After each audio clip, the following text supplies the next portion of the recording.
Baik, Assalamualaikum warahmatullahi wabarakatuh. Selamat siang. Cek terlebih dahulu apakah suara saya sudah terdengar. Izin kepada peserta, Bapak Ibu semua, tim, apakah suara saya sudah terdengar? Untuk cek sound terlebih dahulu. Boleh dibantu dituliskan di kolom chat. Oke, sudah ya?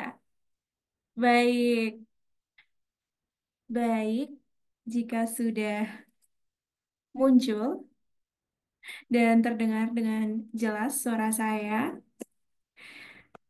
Saya kembali buka Zoominar pada siang hari ini. Selamat siang, salam sejahtera bagi kita semua, Bapak dan Ibu, teman-teman, Sobat Ahli Hama yang hadir pada siang hari ini untuk mengikuti Zoominar dari Ahli Hama. Kembali lagi bersama dengan saya, Indah, dari Ahli Hama yang akan menjadi moderator untuk Zoominar batch ke-33 dengan materi Pest Management in Culinary Industry.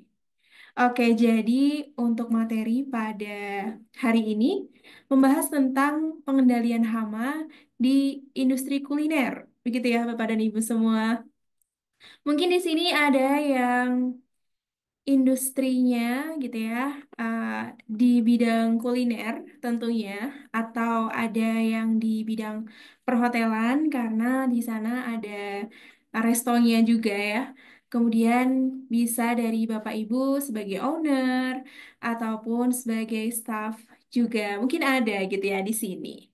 Oke, uh, kita akan berkenalan supaya bisa tahu ya, gitu. Mungkin di sini ada sobat ahli hama yang sudah beberapa kali join di seminar ahli hama, kemudian juga ada yang baru pertama kali join untuk di seminar ahli hama ini.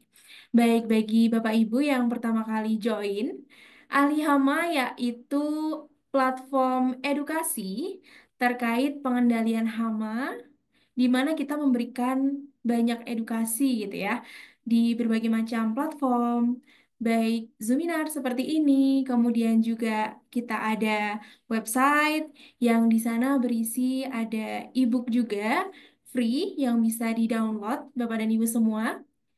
Kemudian kita juga memiliki banyak sosial media ya di Instagram, kemudian ada YouTube, TikTok gitu ya, snack video yang bisa diikuti gitu ya untuk terus update. Kemudian juga Bapak dan Ibu yang sudah join di grup, di sana kita akan share nanti tentang info-info pengendalian hama. Lalu yang belum nanti akan di-share juga ya oleh admin ahli hama di kolom chat. Bisa bergabung. Oke. Nah, kemudian untuk aturan gitu ya, pada Zoominar kita berinteraksi lewat chat, Bapak dan Ibu semua. Jadi untuk kondusivitas gitu ya, supaya kondusif di Zoominar kali ini, izin kami dari tim untuk menonaktifkan kamera dan juga mikrofon Bapak dan Ibu sekalian, tetapi kita bisa berinteraksi lewat kolom chat.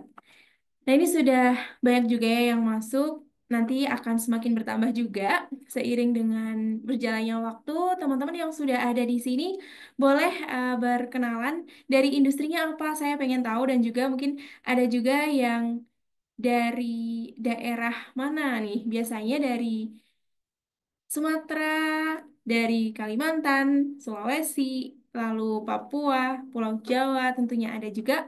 Ini dari mana aja yang sekarang ya? Kita kenalan Sobat Aliyama yang sudah beberapa kali join, mungkin kembali join. Ini tadi yang chat ya di awal ada Ibu Ais, Bapak Eko, Bapak Ahmad Asep, TRB Team. Dari mana Bapak atau Ibu? Oh, The Residence Bintan, Kepulauan Riau. Oke, dengan Bapak atau Ibu siapa? Baik, hotel dan resort ya. Kemudian ada dari Banten, Bapak Ahmad Asep, Bapak Eko dari Bekasi. Lalu, apakah ada juga yang baru pertama kali join nih? Boleh sampaikan nama asal daerah dan juga industrinya. Oke, ada Ibu Kira dari Bandung. Oke, saya juga dari Bandung ya. Ini untuk ahli hama sendiri. Oke, dari Cimahi ada Ibu Kamila. Ibu Ais dari Bogor. Pertama kali join. Salam kenal Ibu Ais. Dan juga selamat bergabung di ahli hama. Mungkin ada lagi yang baru pertama kali join, Bapak dan Ibu semua, boleh absen dulu gitu ya. Oke. Nah juga yang baru pertama kali, boleh eh, sosial media sudah dituliskan ya, Bapak dan Ibu, di kolom chatnya untuk Instagram, YouTube, TikTok, Snack Video gitu ya.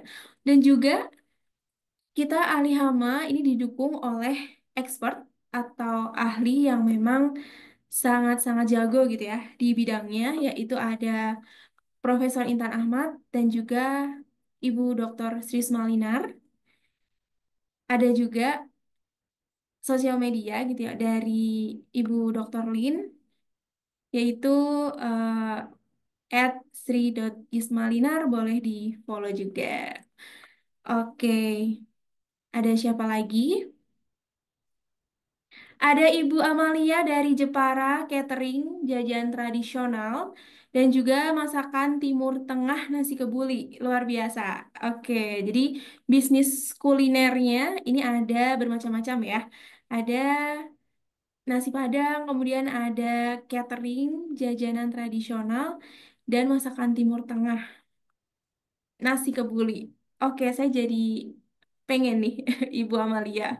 Oke, besok kapan-kapan boleh ya.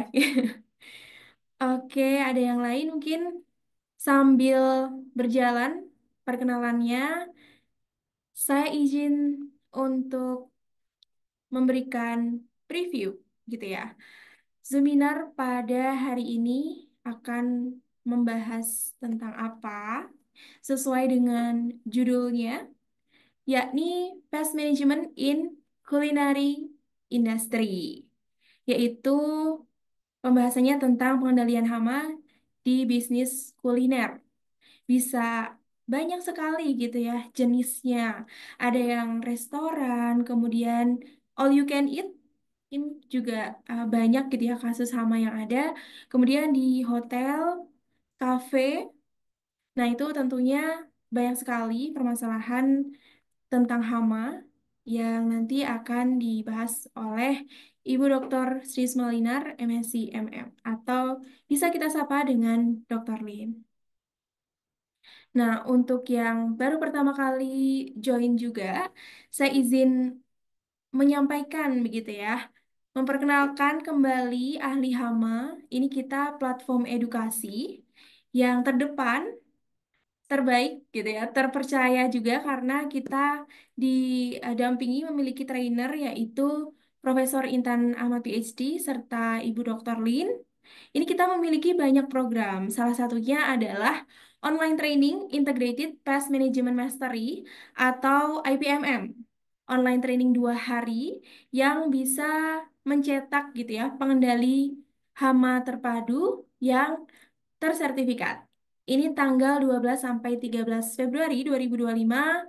Untuk pendaftarannya sudah dibuka ya Bapak dan Ibu semua. Jadi untuk early bird diskon, nah bisa menghubungi ke admin ahli hama. Oke, dan juga ahli hama sendiri kita banyak sekali ya kontribusinya, ini bisa mendampingi juga perusahaan Bapak dan Ibu yang membutuhkan pelatihan bagi karyawannya dan ingin Prof. Intan serta Dr. Lin ini hadir gitu ya, datang di perusahaan, maka kita ada program in-house training for company. Serta apabila membutuhkan pendampingan juga untuk sebagai konsultan, Bapak dan Ibu semua di perusahaannya, maka kita juga bisa gitu ya memberikan program untuk pendampingan atau konsultan sebagai pendamping di perusahaan untuk bagaimana cara pengendalian hama secara terpadu. Nah, bagi yang membutuhkan gitu ya pelatihan e-course gitu ya, dan kemudian ada juga sertifikatnya, ada tentang pengendalian hama merayap, pengendalian hama terbang, serta pengendalian hama dengan metode fumigasi. Ini juga ada e-course-nya, jadi sangat-sangat lengkap ya. Ali Hama sebagai platform edukasi terdepan, terbaik, terpercaya juga. Oke, baik. Jadi untuk beberapa program tadi, Bapak Ibu yang mungkin masih ragu gitu ya, maka bisa berkonsultasi terlebih dahulu dengan tim dengan layanan free konsultasi selama 30 menit. Oke, kita masuk ke perkenalan trainer dari ahli hama, yaitu ada Bapak Profesor Intan Ahmad PhD. Beliau adalah guru besar entomologi Institut Teknologi Bandung. Beliau memperoleh gelar PhD di bidang entomologi dari University of Illinois at Urbana-Champaign, USA, ahli dalam entomologi umum dan entomologi perkotaan sebagai otoritas terkemuka dalam bidang hama perkotaan di Indonesia, baik nasional maupun internasional gitu ya. Karena banyak sekali pengalaman beliau memberikan pelatihan dan juga pendampingan. Lalu beliau mengintegrasikan kecerdasan buatan ke dalam upaya pengelolaan hama. Sudah berpengalaman lebih dari 20 tahun sebagai trainer, baik skala nasional dan internasional. Berpengalaman bekerja di perusahaan pestisida multinational corporate, The Wellcome Foundation Ltd, dan juga di Illinois Natural History Survey, Illinois, USA.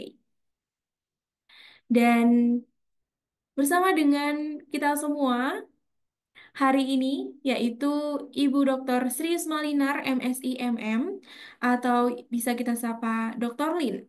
Beliau adalah lulusan doktor dari ITB sebagai peneliti hama dan pestisida ITB, peneliti hama dan pestisida di IML Research, sebagai trainer dan juga konsultan pengendalian hama di beberapa perusahaan, sebagai pest expert di ahli hama, pest expert di Pestdoc AI, dan juga sebagai dosen di beberapa universitas. Oke, baik. Itu tadi untuk preview dan juga perkenalan kembali ya. Apa itu ahli hama sebagai platform edukasi untuk pengendalian hama secara terpadu. Oke, baik. Bagi yang baru masuk, kita interaksinya yaitu lewat kolom chat Bapak dan Ibu semua. Boleh yang baru masuk, silakan memperkenalkan diri, baik dari industri kuliner maupun industri lainnya dipersilahkan. Oke, nah nanti kita akan dibagi dalam sesi materi akan disampaikan langsung oleh Dr. Lin, dan sesi kedua yaitu diskusi serta tanya jawab. Bapak dan Ibu bisa menyimpan dulu pertanyaannya pada saat materi, kemudian nanti bisa menuliskan di kolom chat pada saat sudah masuk ke sesi diskusi dan juga tanya jawab. Oke, baik. Kita akan masuk ke sesi materi. Sebelumnya akan saya cek terlebih dahulu gitu ya. Apakah dari trainer yaitu Ibu Dr. Lin sudah join bersama dengan kita semua. Baik, Baik, Mbak. izin Dr. Lin, apakah sudah bisa Sudah? untuk on cam dan juga on mic? Oke, sudah? Sudah terlihat? Ya, baik. Baik, Dr. Lin sudah terlihat. Oke. Dan Oke. juga terdengar dengan jelas suaranya. Ya, oke, terima kasih. Ya, Oke.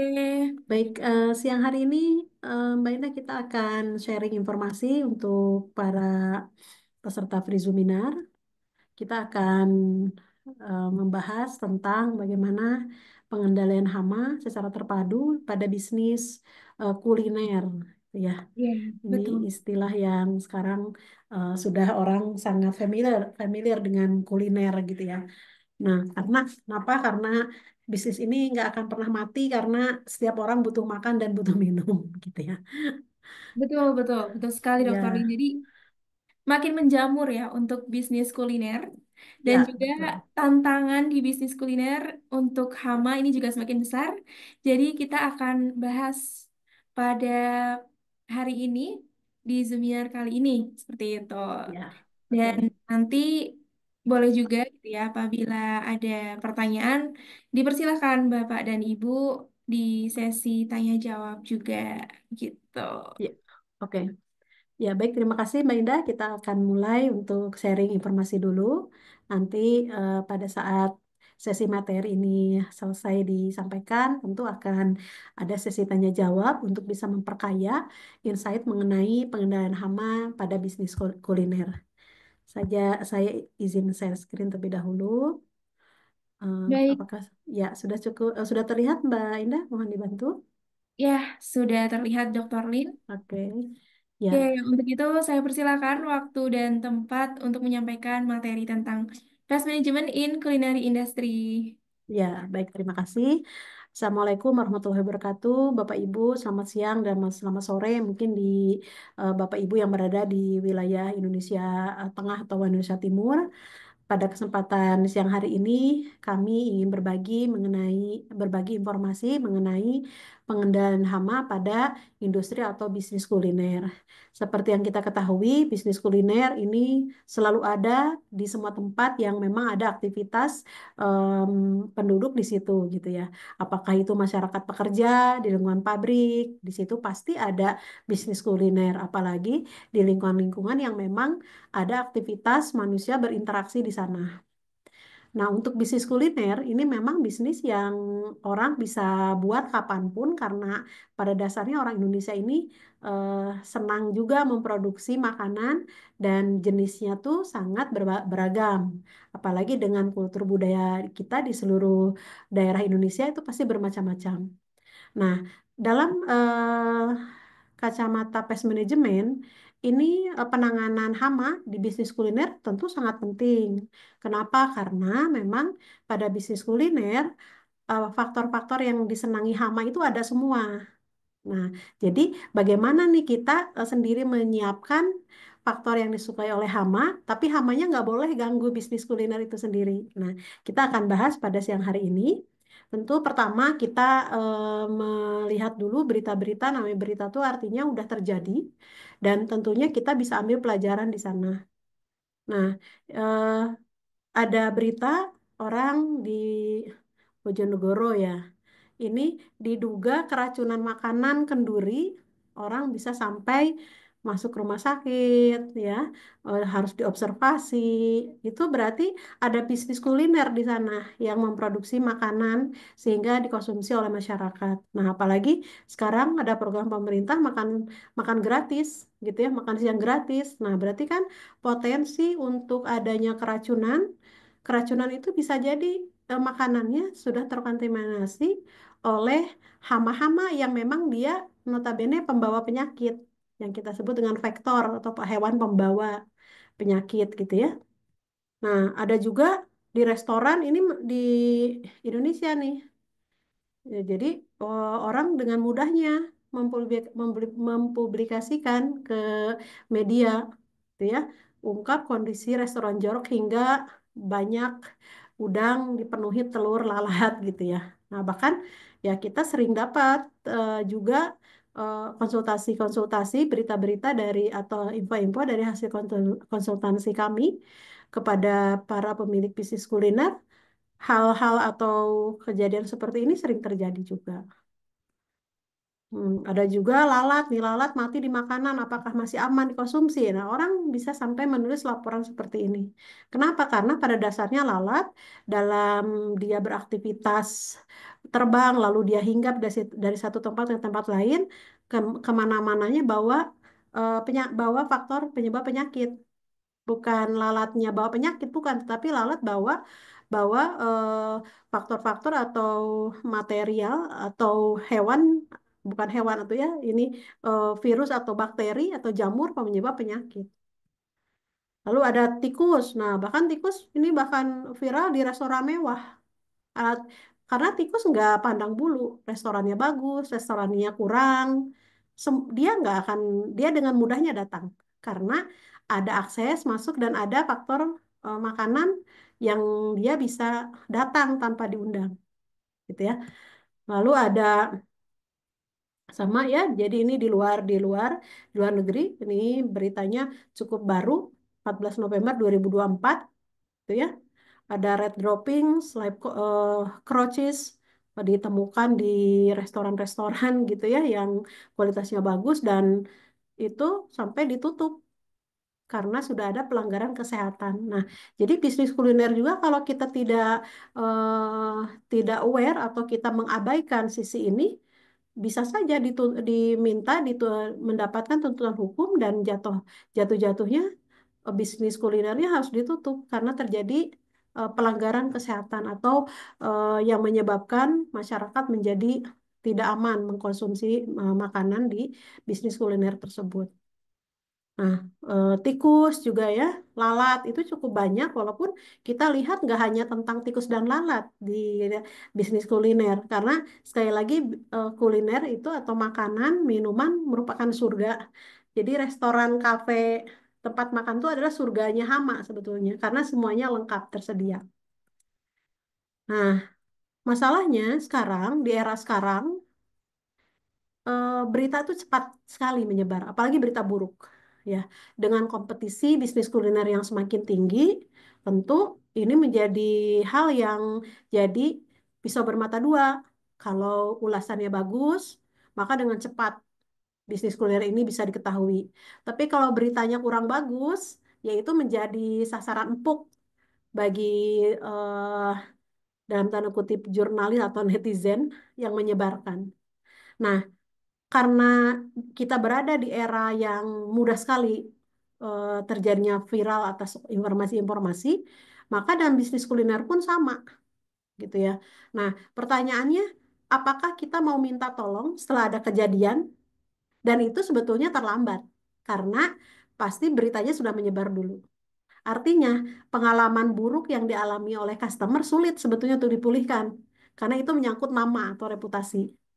Nah, seperti itu pertanyaan. Jadi, apakah harus minta tolong setelah ada kejadian, ataukah kita lakukan pencegahan sebelum ada masalah hama datang? Nah, nanti kita bahas apakah dari bisnis kuliner bisa melakukan pencegahan yang sebetulnya lebih murah upayanya, kosnya dibandingkan pengobatan. Karena kalau sudah pengendalian, tentu ada upaya-upaya yang harus dihentikan sementara waktu. Kalau hamanya itu sudah kapasitas kondisinya atau populasinya tinggi. Sehingga dengan kondisi kita sekarang, di mana orang bisa cepat tahu apa yang terjadi di bisnis kuliner satu dengan yang lain, maka pemilik bisnis seyogianya harus mulai mengambil aksi yang nyata. Karena ini bisa bisa saja terjadi eh, yang satu misalnya restoran berada dalam lingkungan sekitarnya itu yang menimbulkan hama datang, mungkin restoran atau kafe atau pemilik bisnis rumah makan menyangkanya aman karena di tempatnya sudah dilakukan pengendalian hama.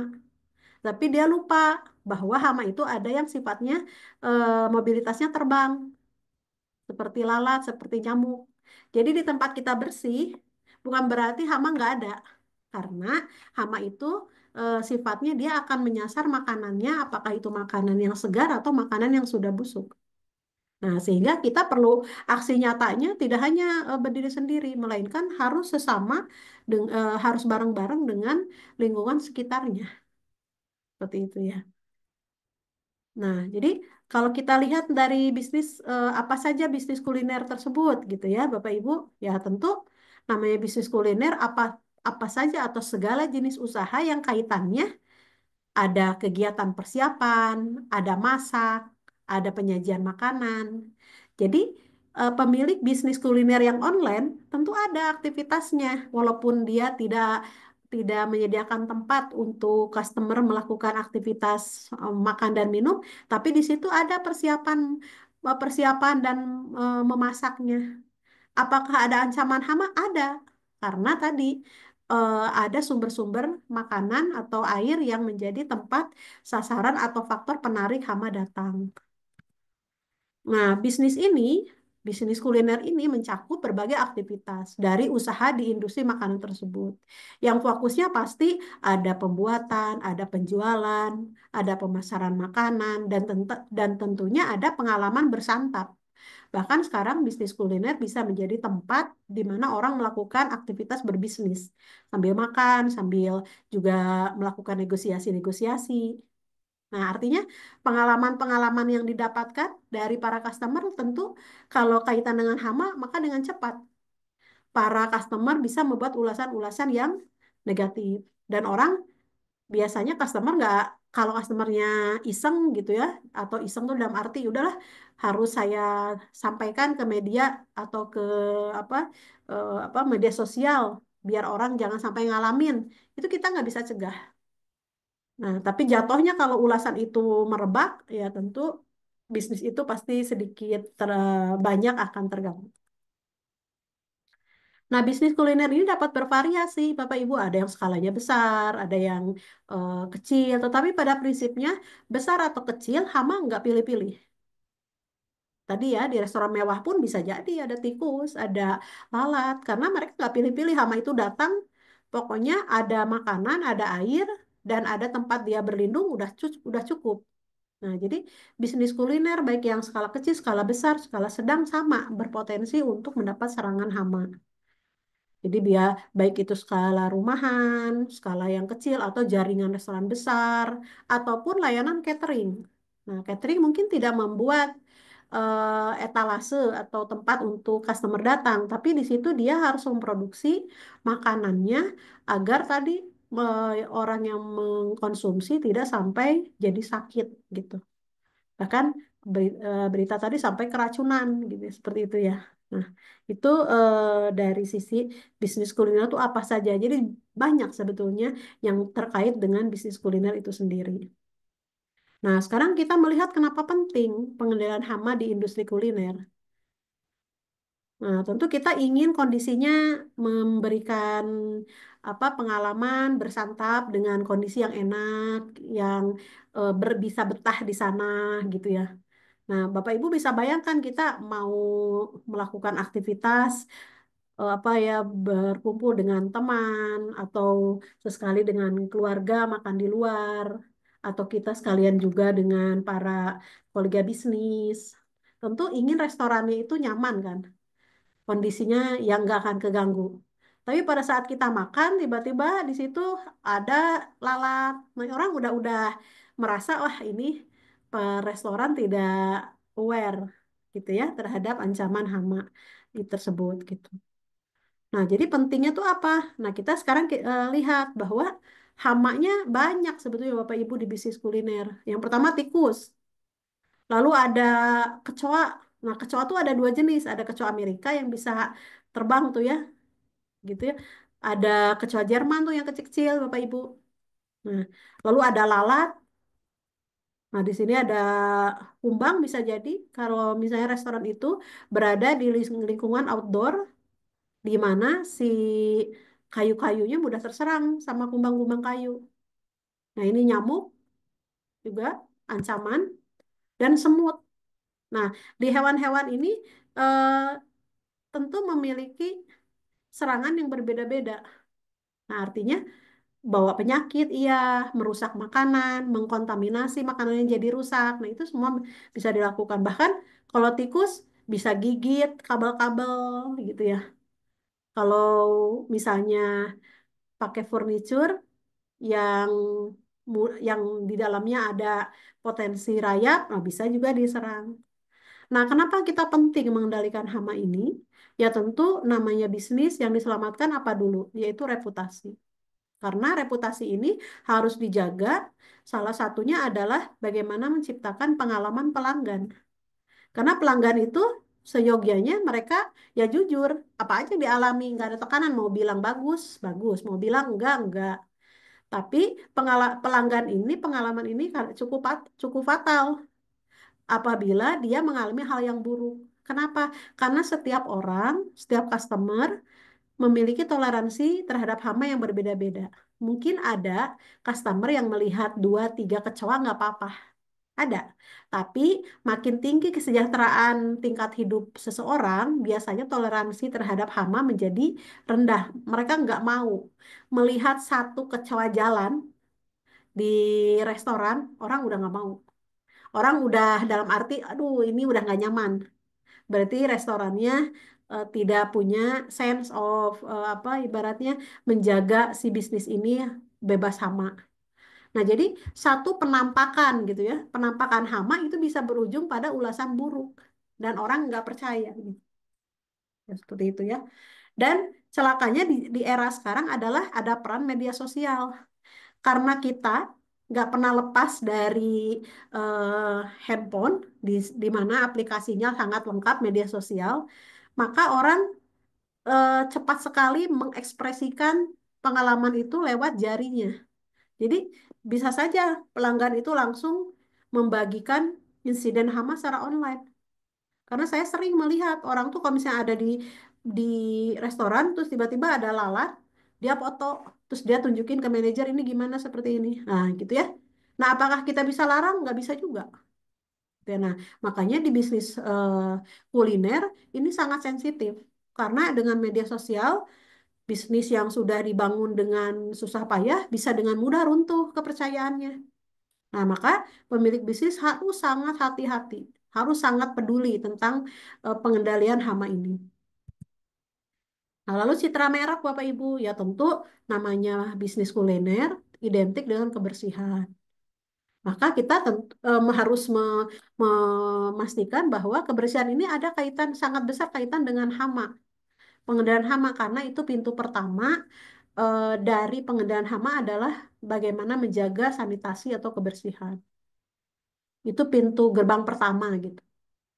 Nah, lalu pentingnya pengendalian hama, ya kita nggak mau makanan yang disajikan rusak.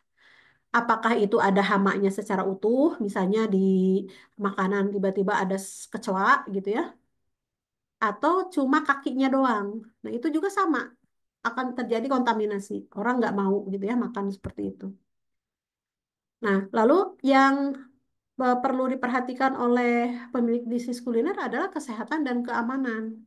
Tentu kita punya tanggung jawab besar bagaimana kita menjaga si kesehatan customer itu harus diperhatikan. Jangan sampai makan makanan yang dibuat itu bisa merusak atau mengganggu kesehatannya. Juga keamanan. Karena kita tahu hama-hama yang ada di sini itu bawa penyakit yang membahayakan. Misalnya nyamuk Aedes aegypti, dia bawa virus penyebab demam berdarah. Gitu ya. Jadi customer yang datang mungkin di rumahnya enggak ada nyamuk, tapi pas datang ke suatu restoran atau rumah makan, di situ ada nyamuk. Kita nggak tahu nyamuknya di sana bawa virus atau tidak. Jadi kalau dia kejadiannya si nyamuknya bawa virus demam berdarah ya kena, Bapak Ibu.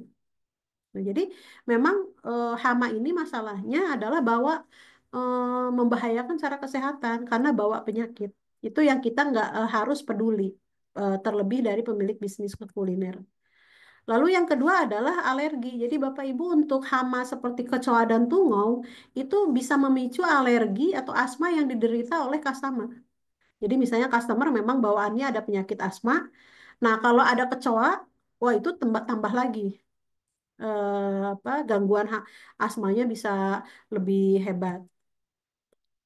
Nah, tentu selanjutnya adalah bagaimana lingkungan tempat kita melakukan aktivitas kuliner ini dapat memberikan kesejahteraan kepada tamu atau kepada staf atau pekerja itu sendiri.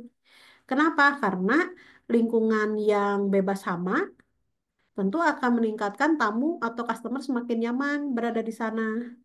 Dan staf juga, pegawai juga akan termotivasi karena lingkungannya bersih, dia seharian kerja di sana tetap aman gitu.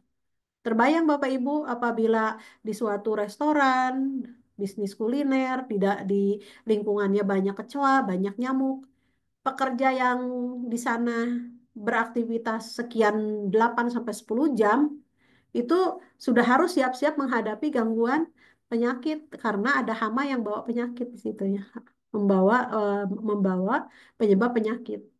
Nah, jadi kita memang bisa melihat Bapak Ibu kenapa ini hal yang penting bagi para pemilik bisnis kuliner karena sesungguhnya ini adalah upaya untuk menyelamatkan bisnis kuliner itu sendiri.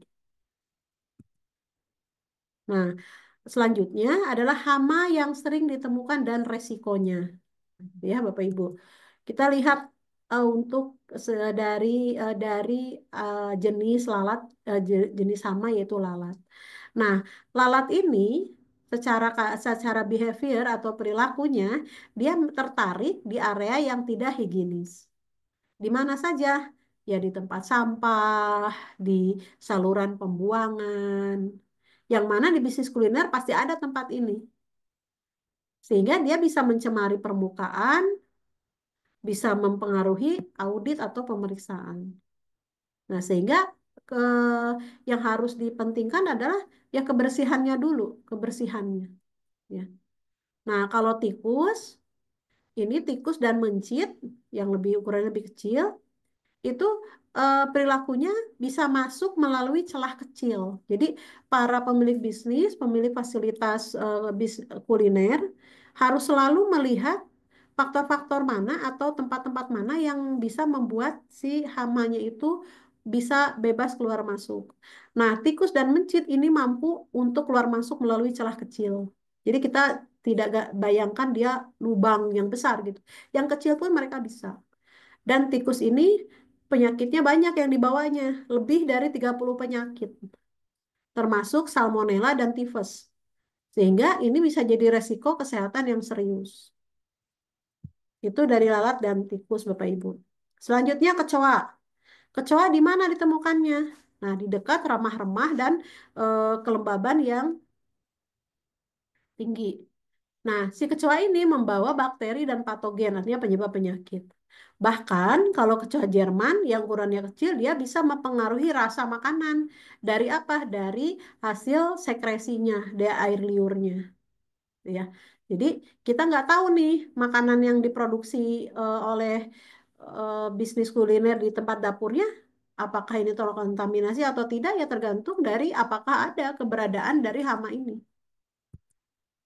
Nah, selanjutnya adalah ada namanya hama gudang. Hama gudang biasanya kelompok kumbang-kumbang yang memang dia akan memakan stok-stok bahan baku makanan yang disimpan. Jadi misalnya beras, tepung yang menjadi bahan baku dari bisnis kuliner itu sendiri itu menjadi sasaran empuk bagi bagi hama gudang untuk dia merusak apakah dia rusak dari dalam biji atau dari luar. Ya. Nah, jadi ini memang hama-hama yang selalu ditemukan, yang sering ya ditemukan di bisnis kuliner dan ada resikonya.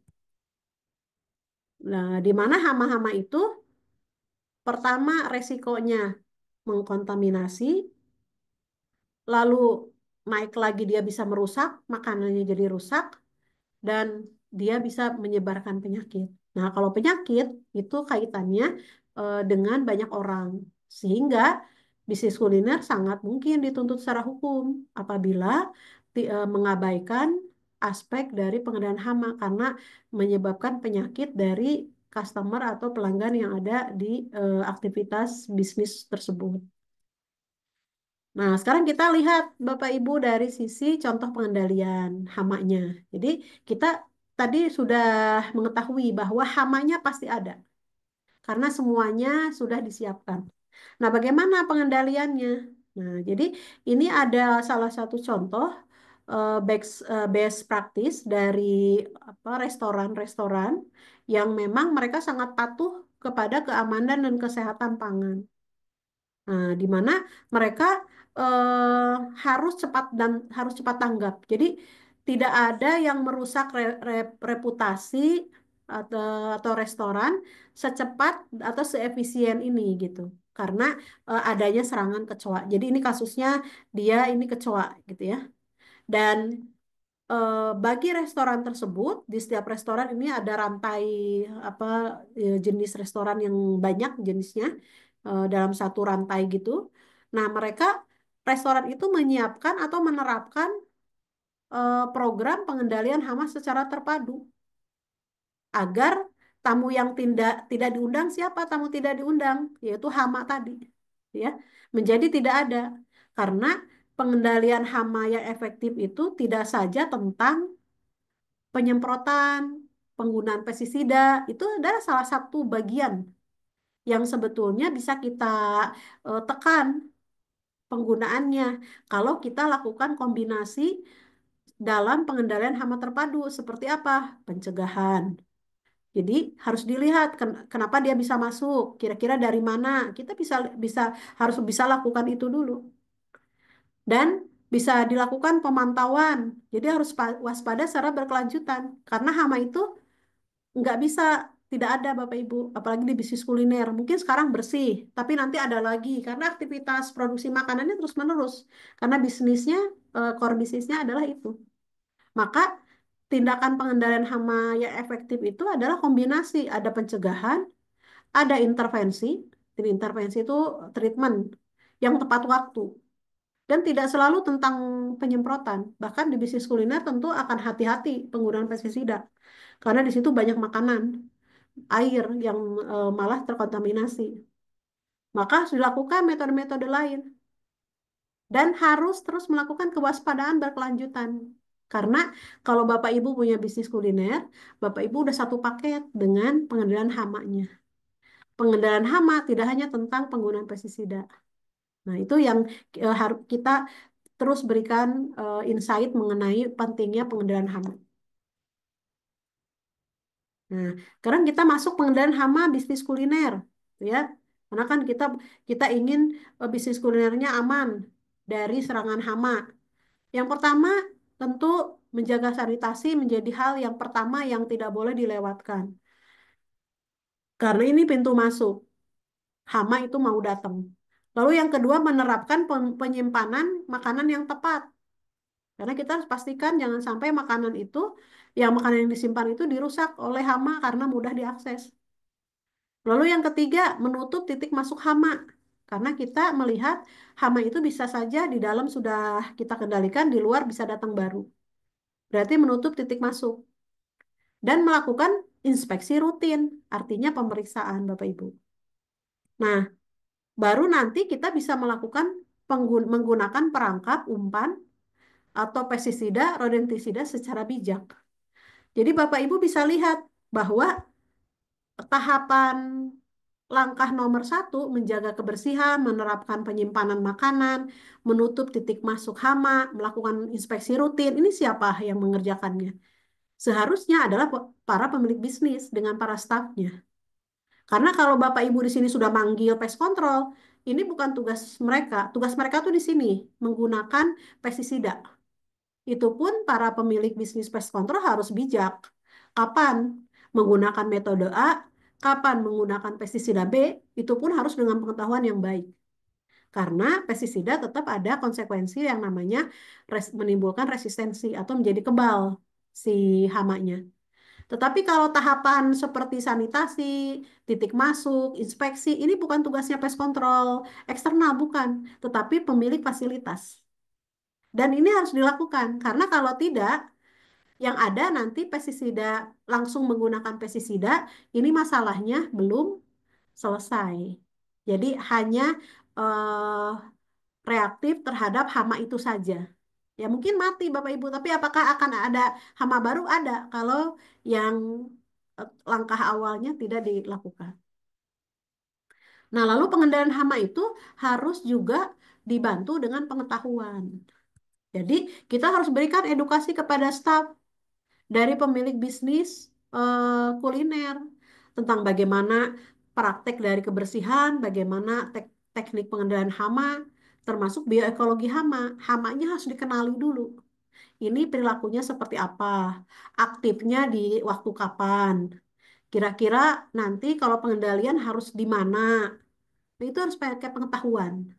Karena kalau kita pakai sistemnya coba-coba, yang ada nanti malah hamanya tambah banyak. Nah, maka melatih edukasi itu hal penting supaya kita bisa melakukan pengendalian hamanya secara benar. Dan kalau ketemu kasus hamanya berada dalam populasi yang tinggi, ya berarti harus kolaborasi dengan eh, pest control profesional. Tapi tetap harus bagi tugas. Pest control eksternal fokus kepada penggunaan pestisida.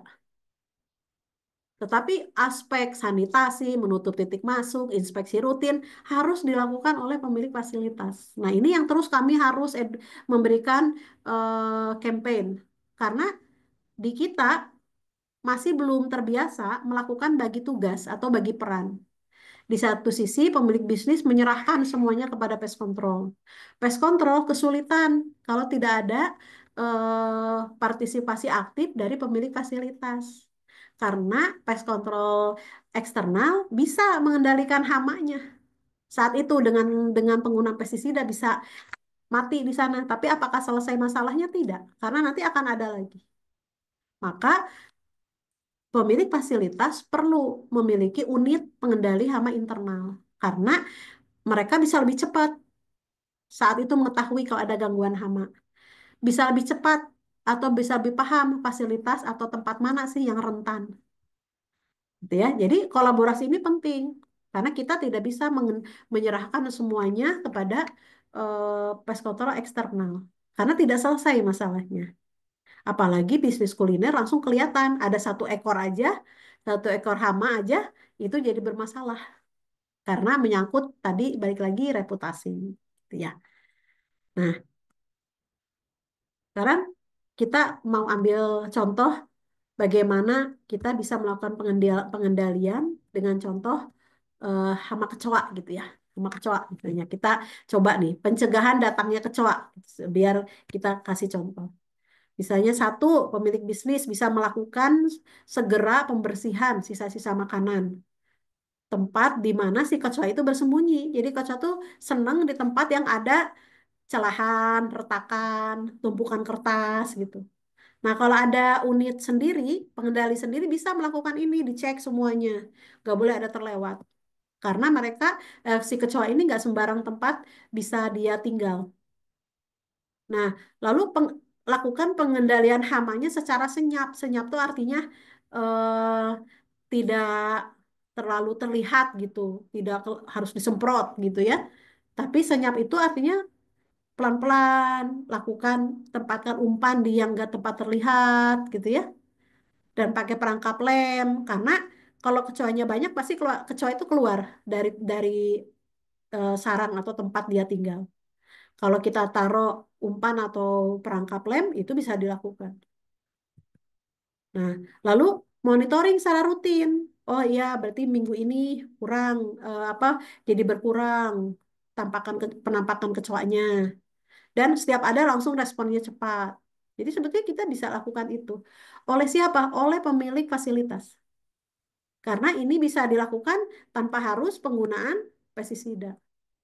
Nah, lalu edukasi. Tadi edukasi itu dalam arti informasikan semua pihak yang ada di pemilik fasilitas untuk penting menjaga kebersihan dan segera melaporkan tanda aktivitas hama. Jadi yang lapor jangan jangan konsumen.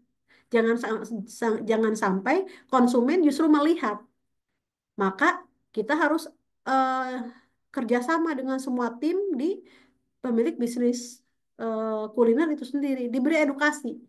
Karena kalau kita orang dalam kan nggak mungkin kita woro-woro keluar, ya. Nah di situ kita perlu apa namanya menjaga atau mengendalikan hawa secara bersama-sama.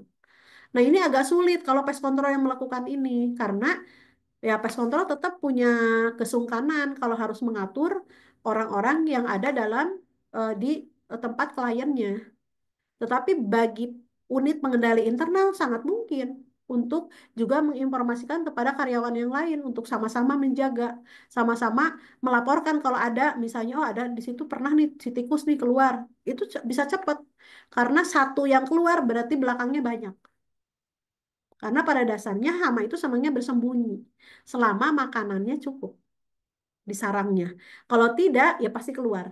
Ya, seperti itu. Jadi ini bisa sebetulnya Bapak Ibu pemilik bisnis lakukan hal ini tanpa harus segera minta tolong kepada eksternal, karena eksternal juga pasti punya keterbatasan, ya. Nah, ini sebagai contoh Bapak Ibu pengendalian pengendalian kecoa dengan umpan. Nah, ini bisa berguna kepada para pest control officer atau kepada para pemilik bisnis yang ingin melakukan pengendalian dengan umpan oleh tim pengendali internal. Jadi si kecoa ini memang efektifnya diberikan umpan. Umpan tuh artinya di sini adalah makanan dia plus insektisida. Nah, di sini misalnya dia ada satu kecoa, dia makan baitnya atau umpannya, maka dia akan teracuni kan di dalamnya.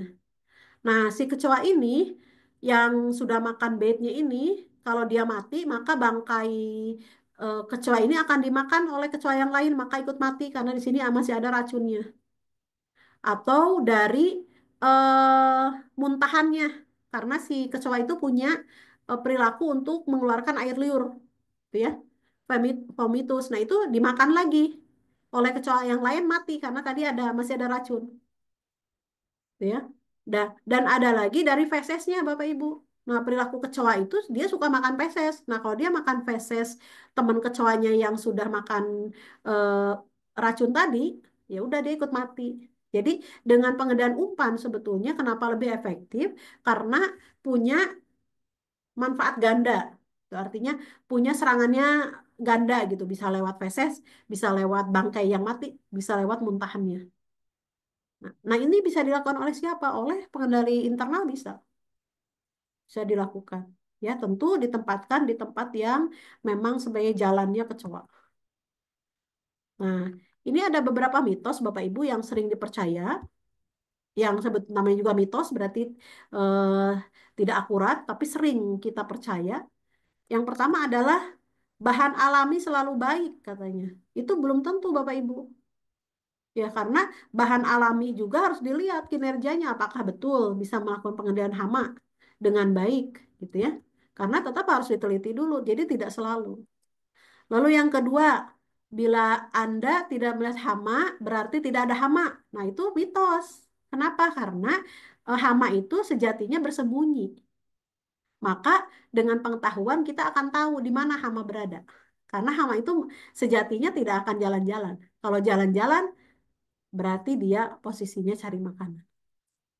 Lalu yang ketiga, mitos yang sering dipercaya, repellent ultrasonik dapat digunakan, gitu ya. Repellent itu untuk menolak ya Bapak Ibu. Dari ultrasonik ya. Sekarang kan kita sering tuh mendengar iklan-iklan. Ultrasonik bisa apa namanya menolak keberadaan tikus misalnya. Nah, apakah itu benar?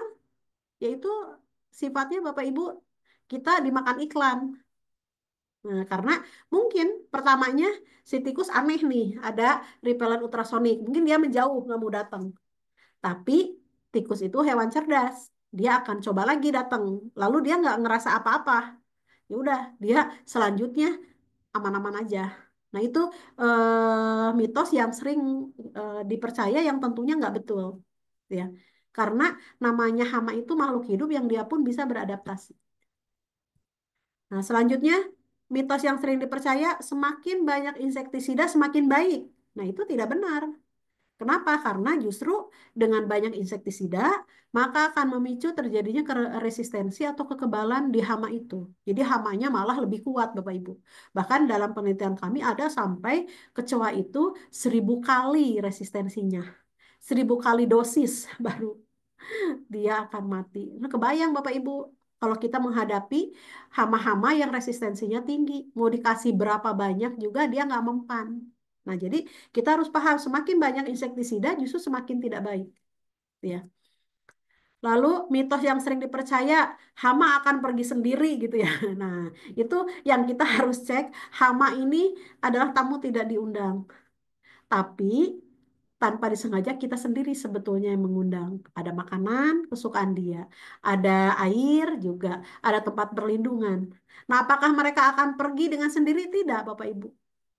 Kecuali kalau misalnya di sana tidak ada aktivitas lagi, Bapak Ibu. Makanannya nggak ada, air nggak ada, tempat perlindungan yang nggak ada, yang nggak ada hama.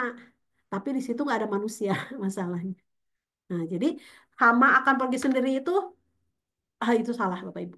Emang harus diusir oleh kita, harus dikendalikan oleh kita karena dia akan datang dan tidak akan pergi Bapak Ibu.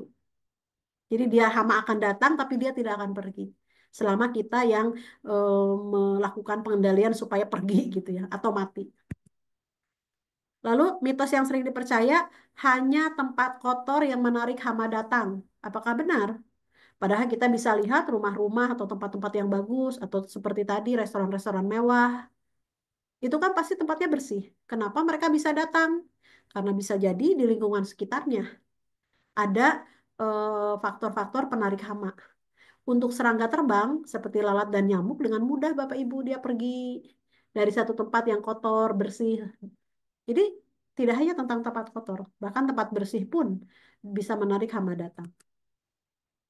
Lalu mitos yang sering dipercaya yang ketujuh adalah tikus yang akan mati dan segera kering atau tidak menimbulkan bau.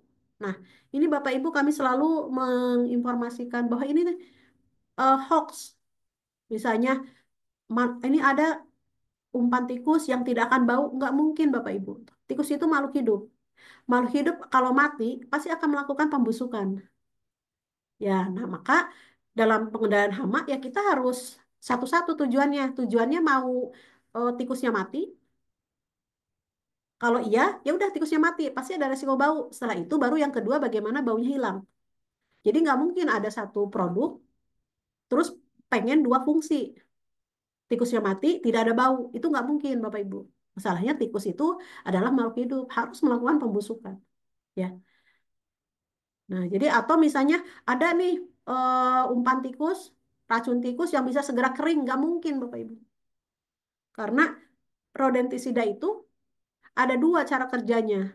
Ada antikoagulan, jadi menjaga si darahnya, eh, membuat si darahnya itu sukar membeku karena vitamin K-nya diblok, ya. Jadi berdarah terus Bapak Ibu.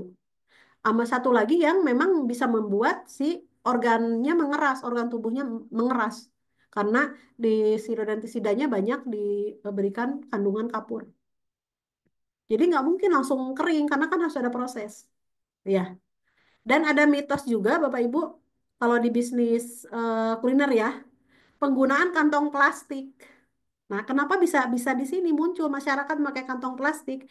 Mungkin di sini ada air yang dapat menghalau datangnya lalat. Tetapi memang prinsipnya adalah air membiaskan cahaya. Jadi dia tuh membuat si lalat itu bingung ngasih visual yang didistorsi gitu. Jadi visualnya bingung, makanya dia terhalau untuk datang. Tapi apakah efektif? Tidak, Bapak Ibu, karena ini belum menyelesaikan masalah. Nanti ya datang lagi, gitu ya. Maka harus dilakukan pengendalian hamanya secara terpadu. Demikian juga dengan pemakaian lilin. Kan kita suka ya kalau ke restoran banyak lalat, Mbak, minta lilinnya nyalain gitu. Itu ya sementara Bapak Ibu, tapi tidak menyelesaikan masalah. Pasti lalatnya datang lagi. Nah, sekarang kita lihat nih kalau restoran-restoran yang berada di outdoor. Kan sekarang banyak ya Bapak Ibu. Kita pengen makan, minum, kumpul sama teman, sama keluarga. Nggak mau terlalu pengap di dalam, pengen di luar. Masalahnya tetap ada hama, karena hama ya pasti tadi ya, pasti datang. Maka bagaimana kita harus memastikan agar hamanya tidak menjadi gangguan. Selalu langkah pertama adalah jaga kebersihan. Itu nggak bisa enggak Bapak Ibu. Dan itu harus dilakukan oleh siapa? Oleh pemilik fasilitas, oleh tim pengendali internal yang harus dibentuk. Bukan oleh pest control. Pest control tugasnya bukan jaga kebersihan.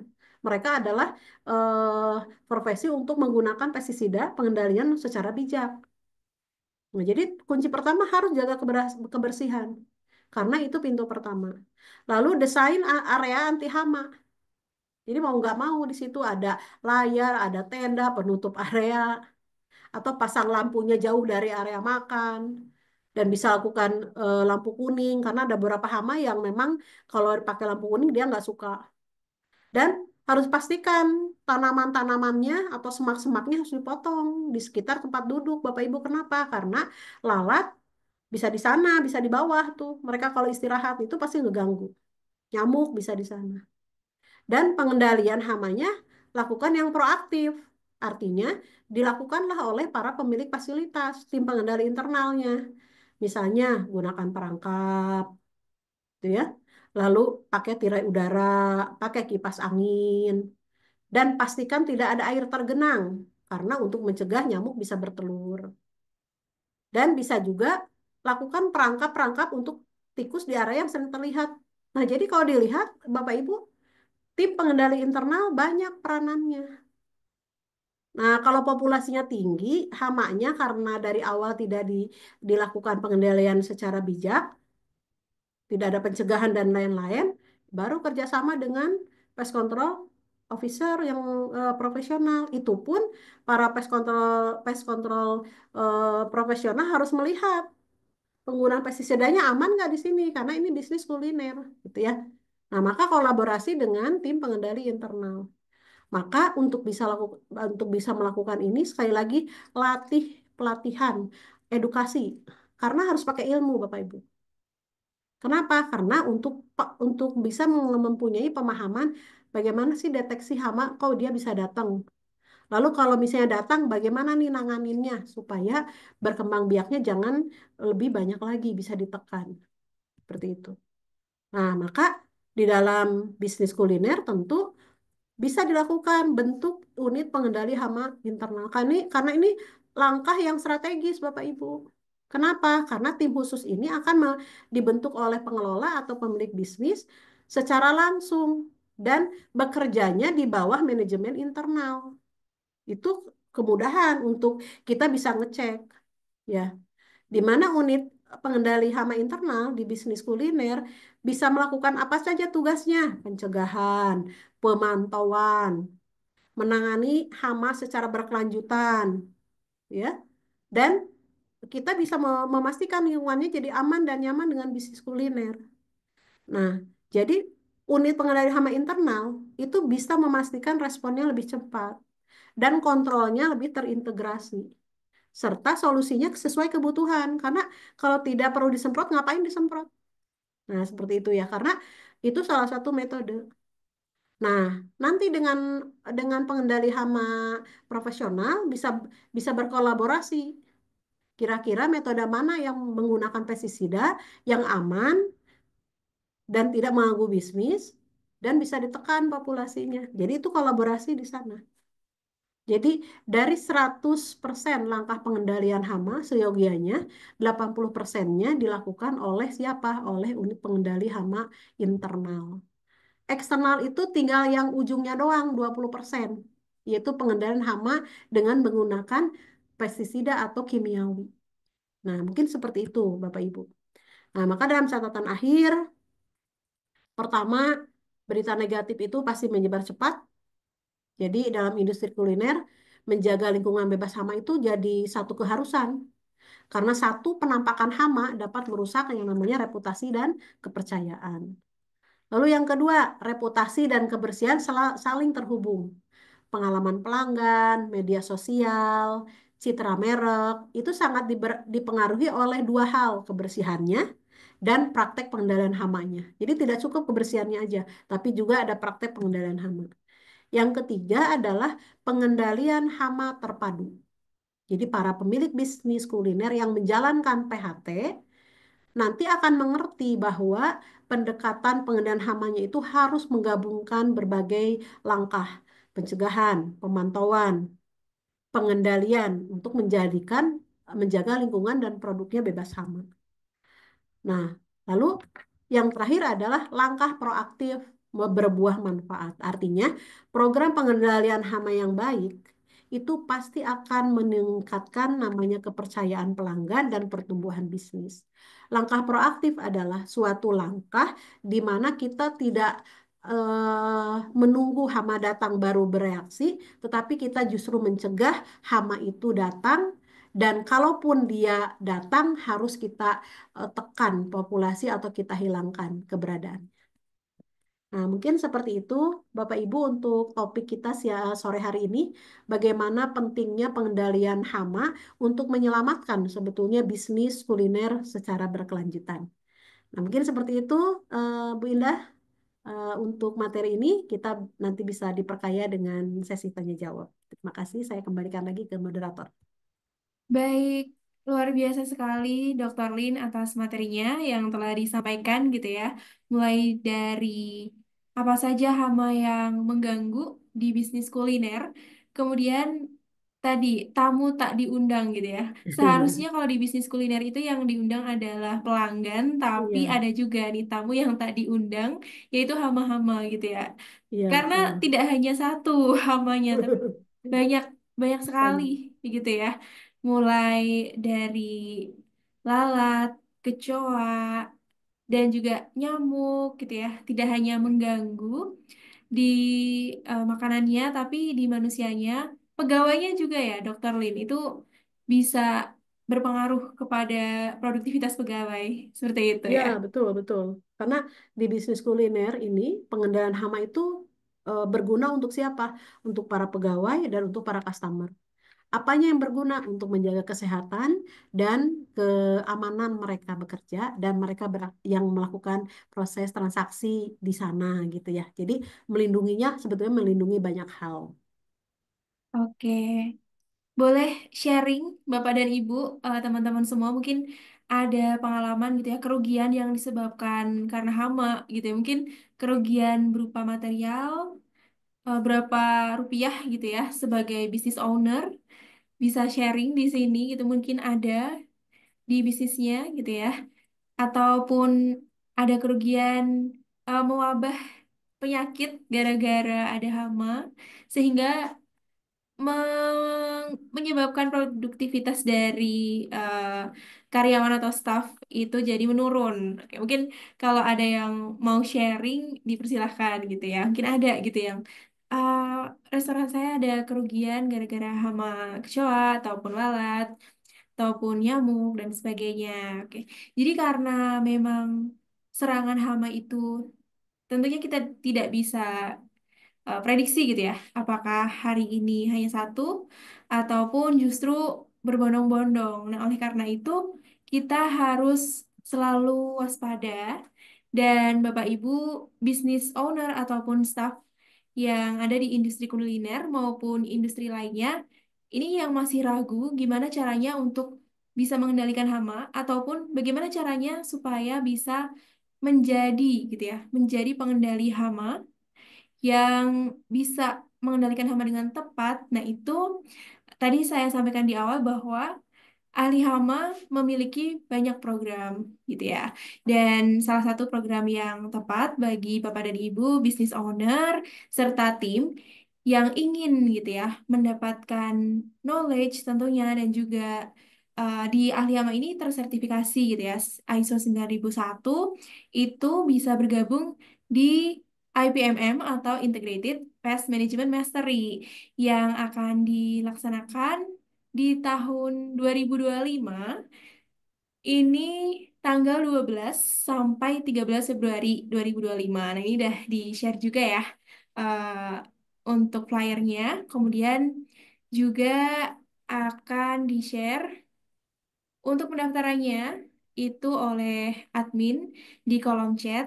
Nanti bisa di save terlebih dahulu ataupun bisa diklik sekarang juga bagi Bapak dan Ibu business owner yang ingin belajar tentang bagaimana cara pengendalian hama yang tepat secara terpadu tentunya gitu dan juga apabila dari di sini ada pest control officer yang sudah memiliki pengalaman juga nah untuk menambah wawasan tentunya karena di sini akan dibahas masing-masing hamanya bioekologinya kemudian bagaimana cara pengendalian hamanya metodenya seperti apa dan juga ada studi kasusnya seperti itu.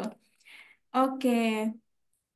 Baik, Bapak dan Ibu, untuk sesi kedua ini yaitu diskusi dan tanya jawab ya. Jadi kita akan buka kolom chatnya itu untuk 5 penanya terlebih dulu. Oke, sambil menunggu.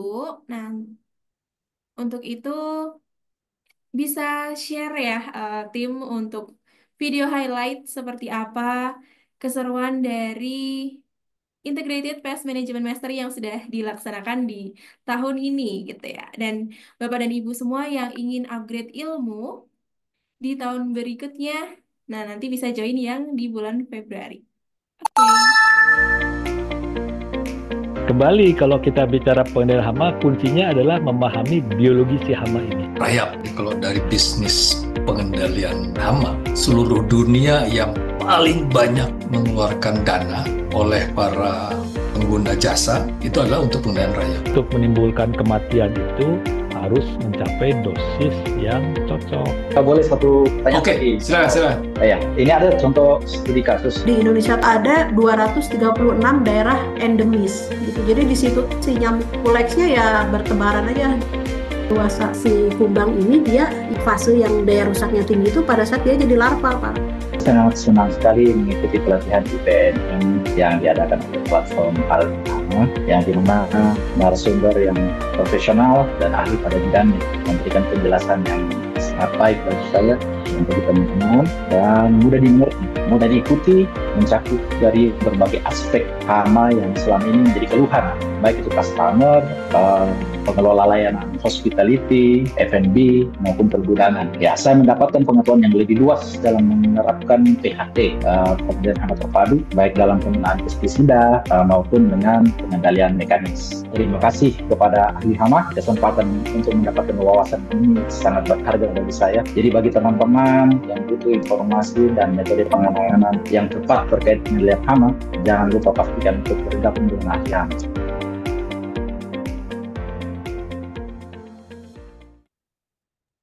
Oke, baik, terima kasih. Jadi, itu tadi untuk highlight gitu ya dari Integrated Pest Management Mastery online training selama 2 hari untuk mencetak pengendali hama yang handal dan juga tersertifikat. Bagi Bapak Ibu yang mungkin masih ragu-ragu gitu ya untuk di mana bisa belajar tentang pengendalian hama yang lengkap. Nah, di platform Ahli Hama ini kita eh, berkontribusi untuk eh, pemilik bisnis maupun staff maupun yang sudah menjadi pest control officer. Jadi kita sangat senang sekali begitu ya Dr. Lin bisa membantu Bapak dan Ibu teman-teman yang sudah kenal dengan Ahli Hama. Seperti itu. Ya, betul. Jadi tadi sekali lagi para pemilik bisnis tentunya akan selalu bersinggungan dengan hama, dan ini akan selalu berlangsung dalam sepanjang bisnis itu ada. Hama itu akan selalu ada, oleh karena itu perlu kiranya dari pemilik bisnis punya tim pengendali hama internal.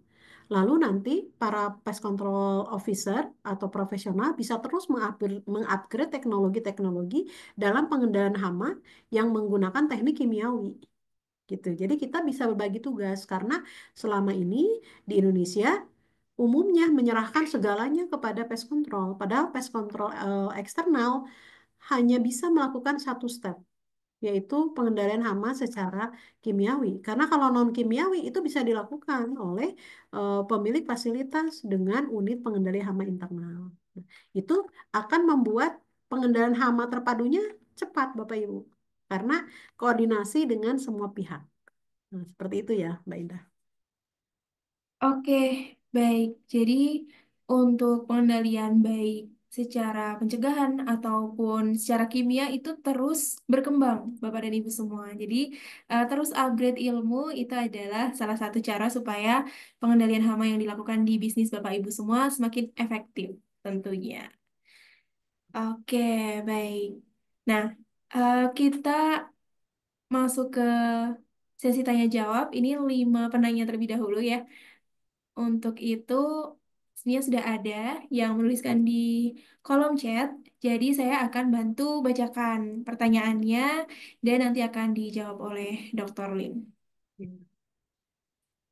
Oke, baik. Pertanyaan yang pertama bisa kita mulai ya, Dr. Lim. Ya, Oke, dari Ibu Nurhayati Susanti. Pertanyaannya adalah kapan populasi paling banyak hama tikus, lalat, dan kecoa? Apakah musim panas atau musim penghujan? ya. Nah, jadi untuk tikus ini dia ada sepanjang tahun, Bapak Ibu. Jadi kita tidak bisa punya pembatas dari musim. Misalnya musim hujan lebih dikit, musim panas lebih sedikit gitu ya Bapak Ibu. Karena tikus ini termasuk di hewan atau hama yang memang dia bisa bertahan di semua kondisi. Tetapi tikus akan datang dengan mudah apabila ada faktor penariknya, yaitu hama, yaitu makanan, lalu ada tempat perlindungan, tempat dia bersembunyi. Nah, jadi untuk Ibu Nurhayati nampaknya populasi tikus bisa kapan aja dia berkembang dengan leluasa dan tikus ini termasuk hewan yang reproduksinya tinggi.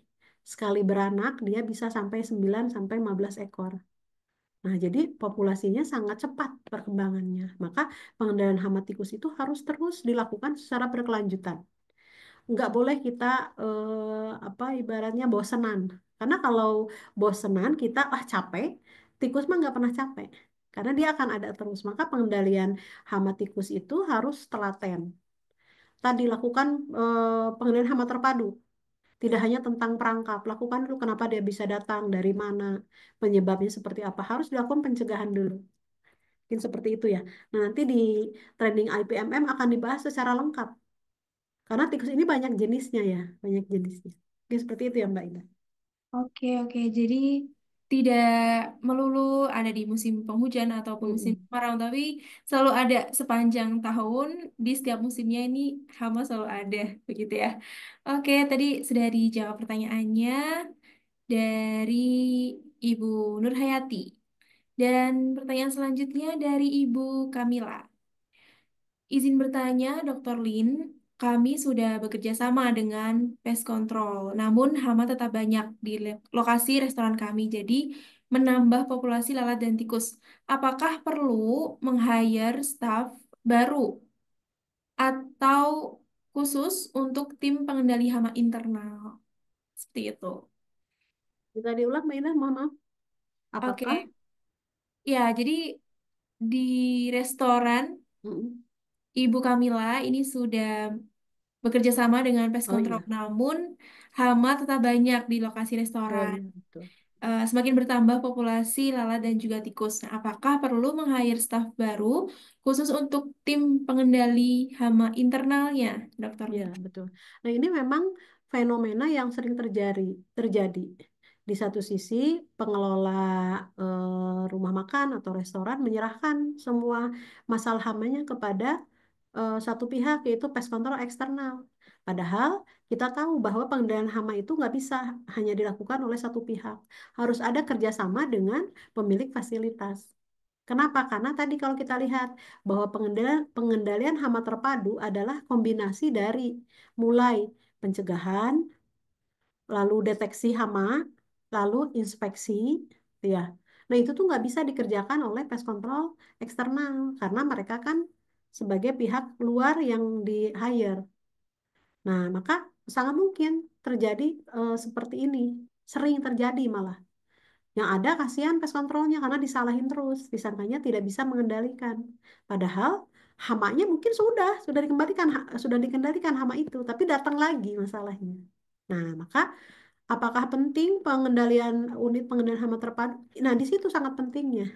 Nah, sekarang apakah pakai tenaga baru atau rekrut baru? Nggak usah, Bapak Ibu. Jadi para pemilik bisnis itu tentu di kuliner tentu bisa membagi tugas dan perannya kepada staf-staf yang ada. Bisa dibentuk unit pengendalian hama internal dengan karyawan yang ada untuk kita berikan edukasi dulu. Lalu nanti dia diberi tugas bagaimana, tugasnya apa saja. Ya tadi, karena sudah dikasih edukasi tentang hamanya, bisa melakukan namanya pencegahan, namanya kebersihan juga seperti apa, lalu menutup titik akses masuk, lalu melakukan pengendalian yang non kimia. Itu bisa dilakukan oleh pengendali hama internal. Dan yang terpenting adalah pemantauan yang terus-menerus. Nah, gitu, seperti itu. Nah, kalau kondisi hamanya tinggi, ya itu harus dibantu dulu dengan pest control eksternal yang menggunakan pestisida atau teknik kimia, metode kimiawi. Itu pun harus dibekali ilmu yang cukup. Jadi kepada para pest control eksternal harus paham betul teknologinya, metodenya, pestisidanya, karena banyak jenisnya yang nanti bisa dipelajari di training itu gitu ya. Karena kita harus tahu pestisidanya apakah efektif atau enggak. Beli pestisida itu tidak murah. Jangan sampai kita beli mahal, lalu kita metodenya kurang pas, maka tidak tepat sasaran. Yang ada hamanya malah tambah kebal. Jadi balik lagi pertanyaannya adalah apakah penting? Penting sekali unit pengendali hama internal dan tidak perlu orang baru. Bisa dilatih dari tim yang ada. Nah, mungkin seperti itu ya Mbak Indah untuk pertanyaan kedua. Ya, oke. Jadi untuk petugas pengendali hama internal sendiri itu bisa dari yang sudah ada gitu ya. Baik itu yang bertugas di bagian cleaning ataupun di gardener gitu. Nah, itu tapi kalau misalkan sudah ada harus yang sudah terlatih begitu ya dokterin. Jadi apabila untuk menguatkan gitu ya bagaimana cara memberikan edukasi kepada tim internal yang sudah ada maka bisa ikut pelatihan terlebih dahulu gitu ya. Nah, di IPMM dari nol akan dibahas gitu untuk bagaimana cara mengendalikan hama secara terpadu. Jadi jangan khawatir Bapak dan Ibu semua gitu ya. Apakah harus yang sudah punya background di biologi atau tentang organisme gitu ya. Nah, itu tidak, tapi akan dibahas dari nol sampai nanti bisa menjadi pengendali hama yang handal dan tersertifikat. Oke, baik. Kemudian ada pertanyaan selanjutnya dari Ibu atau Bapak Cornelius Yosafat ya. Iya. Dari Atmajaya Semanggi. Nah, Ah, ini iya. ada dua pertanyaan dari Bapak ya. Bapak Cornel, langsung dua-duanya atau satu dulu, Dokter Boleh, Lik? boleh. Bisa Langsung dulu. disampaikan. Ya, cukup panjang. Oh iya, ya intinya aja intinya. Oke, baik. Yang pertama, bagaimana teknologi terbaru seperti IoT atau sensor berbasis AI dapat diintegrasikan dalam strategi pengelolaan hama? Seperti itu pertanyaan yang pertama. Kemudian pertanyaan yang kedua, studi kasus menunjukkan bahwa sebuah restoran terkena dampak hama akibat sistem pembuangan limbah buruk. Nah, bagaimana restoran tersebut bisa mereformasi sistem untuk memastikan keberlanjutan operasional sekaligus mematuhi peraturan kesehatan? Hmm. Nah, itu dia. Ya, Dua terima kasih. pertanyaan dari Hmm. Bapak Cornel. Ya, terima kasih Pak Kornel atas pertanyaannya. Yang pertama tadi ada teknologi IoT yang berbasis AI yang cara kerjanya bisa melakukan sensor terhadap keberadaan hama. Ini sekarang sudah bisa kita lakukan teknologi itu Bapak, yaitu dalam aspek pemantauan. Karena dalam pengendalian hama terpadu itu ada langkah-langkah setelah melakukan pencegahan, lalu deteksi tentang hama itu, lalu dilihat bagaimana treatment yang cocok, lalu ada pemantauan dan evaluasi. Nah, di manakah perangkat IoT ini bisa dilakukan? Itu bisa dilakukan di awal saat mendeteksi. Jadi kita akan tahu Bapak kalau dengan teknologi ini bisa di manakah ada tikus nih bergerak. Tergantung teknologinya. Ada juga yang untuk nyamuk gitu. Jadi kita bisa tahu nih dengan teknologi ini bisa memantau kira-kira pergerakannya seperti apa. Nah, ini bisa dilakukan dalam langkah deteksi atau pemantauan, tapi tidak dalam pengendalian. Karena seperti repelensi ultrasonik untuk tikus itu pun ya efektifnya hanya sebentar mungkin saat tikusnya takut di awal, tapi nantinya ya dia enggak. Nah, jadi bisa digunakan ya teknologi IoT dalam pengendalian hama untuk step pemantauan. Lalu yang kedua adalah studi kasus untuk restoran. Apabila di situ banyak kasus hama, ternyata salah satu kajiannya adalah sistem pembuangan limbah yang buruk. Nah, jadi memang kita melihat bahwa ada kalanya pemilik bisnis itu tidak peka bahwa ada hal yang mereka lewatkan memang tidak masuk dalam kegiatan operasional dari restoran tersebut, tapi ini adalah upaya bagaimana akhir dari suatu produksi makanan tuh pasti ada limbah di sana. Jadi seharusnya kalau pemilik bisnis atau pemilik restoran itu punya pemahaman tentang pengendalian hama terpadu, maka yang harus diberesin adalah sistem limbah itu harus segera diatasi gitu ya. Karena ini awal asal muasal di mana hama itu pasti akan datang terus gitu ya. Yang ada nanti capek sendiri pengendaliannya karena seperti nggak beres-beres. Karena limbahnya sebagai sumber awal hama itu datang dibiarkan. Nah, jadi studi kasusnya tentu melibatkan semua pihak dari pemilik bisnis tentunya karena mereka yang memproduksi itu. Dan lihat sekelilingnya, apakah sekeliling lingkungan sekitarnya itu turut mendukung tidak terhadap pembuangan limbah ini. Karena bisa saja tidak berdiri sendiri, gitu ya. Apalagi misalnya ada kawasan eh, apa namanya area makanan di sana, gitu ya. Nah itu harus bekerja sama, nggak bisa satu persatu. Maka edukasi itu penting supaya sama-sama mengambil peran itu. Mungkin seperti itu ya. Karena nanti lari-larinya kalau diabaikan, ya itu tadi bisnisnya bisa dituntut, Pak. Bisa oleh otorita, oleh pemerintah bisa minta ditutup karena harus diselesaikan dulu masalahnya. Karena kalau hama di restoran itu ada terus, yaitu dia seperti juga menyebarkan ke yang lain. Apalagi limbah-limbah ini bisa mengundang serangga-serangga terbang. Hama terbang yang nanti bisa kemana-mana.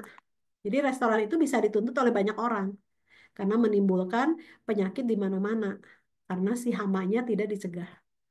Ya, ini seperti itu. Semoga bisa membantu ya, Mbak Indah.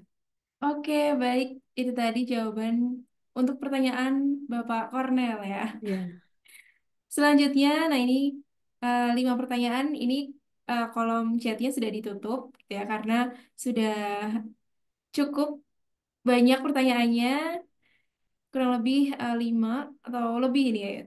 Jadi kita tutup terlebih dahulu ya. Jadi ada 3 pertanyaan terakhir untuk sesi Zoominar pada hari ini. Oke, selanjutnya dari Ibu Kira. Izin bertanya, Dr. Lin. Saya pemilik tempat makanan tradisional dan sering mendapatkan keluhan dari pelanggan tentang lalat yang mengganggu saat makanan disajikan. Nah, apakah saya perlu mengikuti pelatihan IPMM atau apakah bisa gitu ya pemilik atau business owner ini ikut pelatihan IPMM seperti itu, dokter? ya betul. Jadi tadi disampaikan bahwa bisnis kuliner itu banyak ragamnya. Ada skala kecil, ada skala besar, ada skala sedang, ada yang tradisional, ada yang modern. Itu bisnis kuliner karena itu menyangkut bagaimana produksi makanan itu disukai gitu. Nah, jadi training integrated pest management yang digagas oleh ahli hama itu bisa diikuti oleh siapa aja, oleh pemilik bisnis. Misalnya itu lebih baik kalau itu memungkinkan supaya mempunyai awareness atau kesadaran bahwa oh hama itu seperti ini nih. Nah, bagaimana pengendaliannya, bagaimana tanda-tandanya, itu lebih bagus karena nanti pemilik bisnis akan membentuk atau mengarahkan tim yang ada. Atau misalnya belum banyak karyawan, minimal pemilik bisnis tahu apa aja nih harus yang mengundang hama. Mengapa hama datang, jenisnya apa saja, perilakunya seperti apa saja. Jadi pemilik bisnis justru bagus.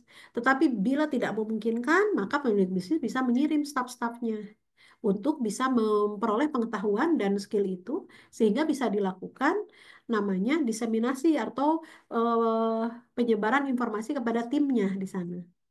Nah, nanti para pemilik bisnis bila memungkinkan ingin mendapatkan training langsung di perusahaannya, ahli hama punya yang namanya program in-house pest management. Nah, jadi kita punya beberapa program pelatihan yang tadinya yang bertujuan untuk menambah pemahaman, menambah pengetahuan tentang hama dan skill bagaimana melakukan metode-metode pengendalian. Mungkin seperti itu ya Mbak Indah. Jadi di semua lapisan pemilik bisnis, general manager, manajer area, atau supervisor, atau bahkan staffnya. Ini ilmu sangat terbuka dan nggak perlu punya latar belakang dulu biologi, entomologi, pertanian, tidak perlu Bapak Ibu karena lama sekolahnya. Jadi dari ahli hama mempunyai silabus lengkap, kurikulum lengkap yang dibentuk oleh Profesor Intan dan oleh saya bagaimana bisa 2 hari belajar full tapi dapat ilmunya yang banyak dan bermanfaat dan bisa langsung dilapraktekkan. Ya. Nah, mungkin seperti itu. Jadi kalau misalnya harus sekolah dulu, saya aja belajar lalat doang 6 tahun gitu ya. Kalau mau sampai tahu dalam-dalamnya. Nah, seperti itu. Tapi kalau di ranah bisnis supaya bisa langsung dilakukan, diimplementasikan supaya bisnisnya selamat, cukup kami sudah membuat kurikulum 2 hari full. yang nanti Bapak Ibu bisa tanya langsung kepada ahlinya, yang seperti itu ya. Seperti itu, Baida. Baik, jadi untuk online training IPMM 2 hari ini silabusnya sudah sangat lengkap begitu ya. Kemudian juga bisa mendapatkan sertifikat ISO yang sudah tersertifikasi ISO 9001 gitu. Jadi sangat-sangat bermanfaat untuk Bapak Ibu yang ingin membentuk gitu ya pest control internal atau pest management internal bagi bisnisnya gitu ya, restoran. Nah, ini pertanyaan dari Bapak Eko hampir mirip juga gitu ya. Seperti yang sebelumnya, saya izin bacakan. Terima kasih Ibu Dr. Lin, ilmu yang disampaikan sangat berharga. Mohon advice terkait pelatihan. Menurut Ibu, kira-kira saya sebagai owner atau staff saya saja yang mengikuti pelatihan ini. Dan apakah ada sertifikasi yang bisa kami dapatkan sebagai bentuk akreditasi sebagai restoran profesional dan bebas hama nantinya? Oke. Jadi yang pertama tadi sudah dibahas ya, siapa aja yang bisa ikut training Integrated Pest Management Mastery, yaitu baik dari publik bisnis, para manajer, para supervisor, bahkan para stafnya. Jadi bisa ikut karena dengan kita memiliki pemahaman yang baik tentang hama dan pengendaliannya, lalu skillnya seperti apa, itu lebih baik. Karena pengendalian hama itu butuh kesadaran bersama gitu ya. Nah, bagi para pest control eksternal, pest control profesional perlu menambah pengetahuan dan skill yang memadai dan ada sertifikasi berbasis ISO, Bapak Ibu. Nah, kita kan kadang sering mendengar ilustrasinya begini. Mungkin orang punya si mobil, tapi apakah setiap orang bisa mengendarai mobil dengan baik?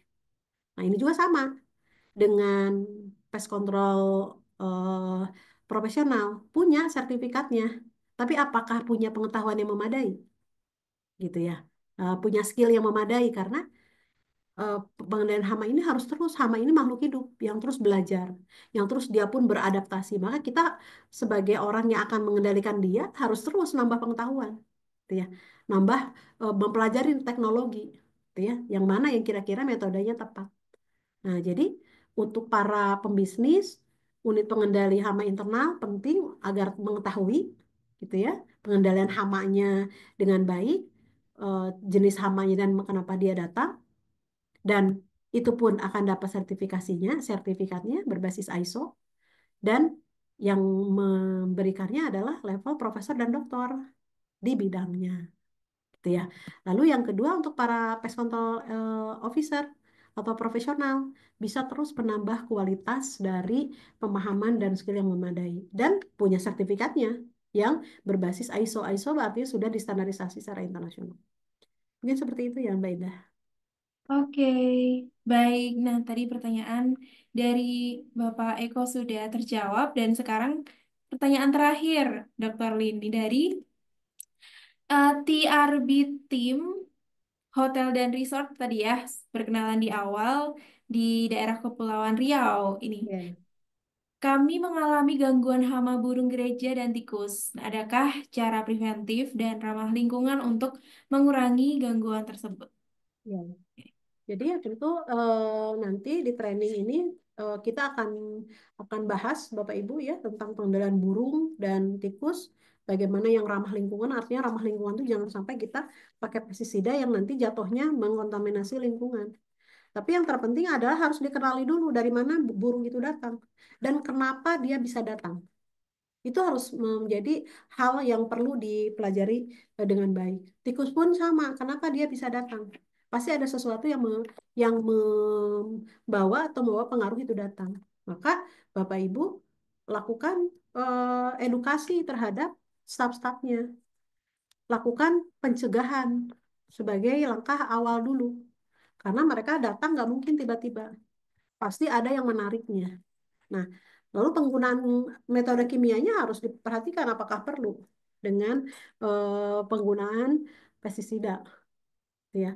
Tapi langkah-langkah dari pengendalian hama terpadu itu harus dipelajari dengan baik supaya kombinasi metode itu bisa dilakukan karena tidak ada satupun metode satu-satunya yang juara. Namanya juga terpadu, maka harus mau menjalankan berbagai macam metode. Jadi edukasi itu penting supaya kita tahu apa apa sih yang harus dilakukan dan harus bersama-sama. Ya, seperti itu. Karena bisa jadi bisa dikendalikan saat itu, tapi apakah menjamin tidak datang lagi? Nah, jadi kita mengendalikan hama itu sifatnya nggak bisa reaktif tapi proaktif. Harus ketemu dulu masalah. Mungkin itu ya Mbak Indah. Nah, nanti bisa dijawab lengkap secara lengkap di training itu tentu akan jauh lebih baik pemahamannya. Ya, baik, betul sekali Bapak dan Ibu, teman-teman peserta dari Zoominar semua. Jadi untuk penjelasan lebih detail gitu ya, mulai dari hama yang umum dijumpai di bisnis, kemudian juga hama yang mungkin tidak umum seperti tadi dari TRB, itu ada burung gitu ya, burung gereja. Nah, ini juga akan dibahas juga di training IPMM.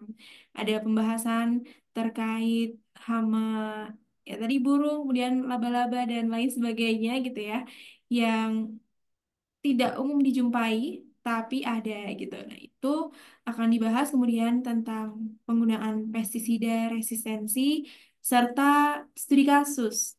Ada yang dari teman-teman peserta serta dari pes expert juga nanti akan diberikan studi kasus sehingga outputnya adalah bisa menjadi pengendali hama yang handal untuk menggunakan metode integrated pest management atau pengendalian hama secara terpadu tentunya.